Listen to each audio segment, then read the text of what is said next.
நீங்க சட்டமன்றத்துக்குள்ள நீங்க தான் போறீங்க. நீங்க ஒரு ஆள் தான் போற மாதிரி இருக்கு. இப்போ அக்காவும் கீதாக்காவும் கிடையாது தொகுதியில. ஸ்ரீநாதன் ஒருத்தர் வந்து சட்டமன்றத்துக்கு நீங்க தான் போறீங்க.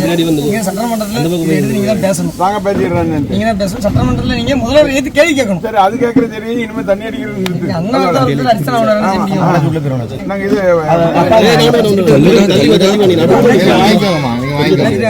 இங்க பாருங்க. இவன் இல்லைன்னா உங்க எச்சுக்குட்டி இல்லைன்னா இந்த விஷயம் எவ்வளவு பெருசுக்கு வந்திருக்காரு. எச்சுக்குட்டி எவ்வளவு பெருசு வேல்டு ஃபுல்லா எச்சுக்குட்டி தான் பண்ணணும். அப்படியா? ஆமா.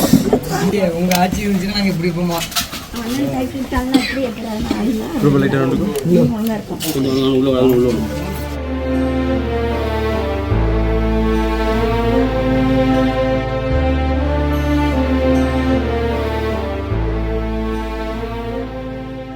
சத்தம் பண்ணுங்க. சத்தம் போடுறாங்க. மீன்வளத்துறை அமைச்சர் இன்னைக்கு இருந்தாலும் எங்க விட்டு கொடுத்துருப்பாரு. ஆனா யாரோ மீன்வளத்துறை அமைச்சர் வந்து இன்னைக்கு இருக்காங்க. சும்மா நம்பிக்கை தெரியும். அண்ணாச்சிருக்காரு.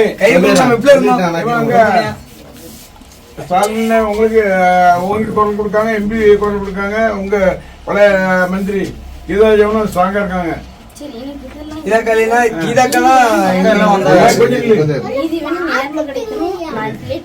சொன்ன பிறகுதான் கட்டாயம் நம்மளுக்கு நல்லபடியா நடத்தி கொடுப்பாங்க. சொன்ன பிறகுதான் வந்து எங்க சமாதத்துல வந்து காக வந்து எடுத்தாதான் சமாதம் தெரிவித்து அடித்தோம்.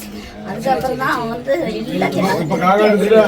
அப்பவே காக்கா எடுத்து இருந்து எப்படி நல்ல பேர் வாங்கி போகணும், இறந்த பேரும் நல்ல பேர் வாங்கி கொடுக்கணும். நல்ல பேர் வாங்கி கொடுக்கறதுக்கு இருக்காங்கல்ல, அந்த 4 பேர் கண்டிப்பா கவர்மெண்ட்ல அழுத்தி கொடுத்து ஒரு வேலை வாய்ப்பு வாங்குவாங்க. ஜோசப் விஜய் அவள்கிட்ட வந்து நீங்க வந்து கேள்வி கேட்கணும். ஒரு ஆளுக்கு அரசு வேலை கண்டிப்பா உண்மைதானே.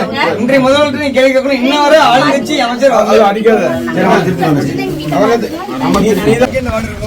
ஃபீல்டு ஒர்க் பண்ண மாட்டோம். DMK field work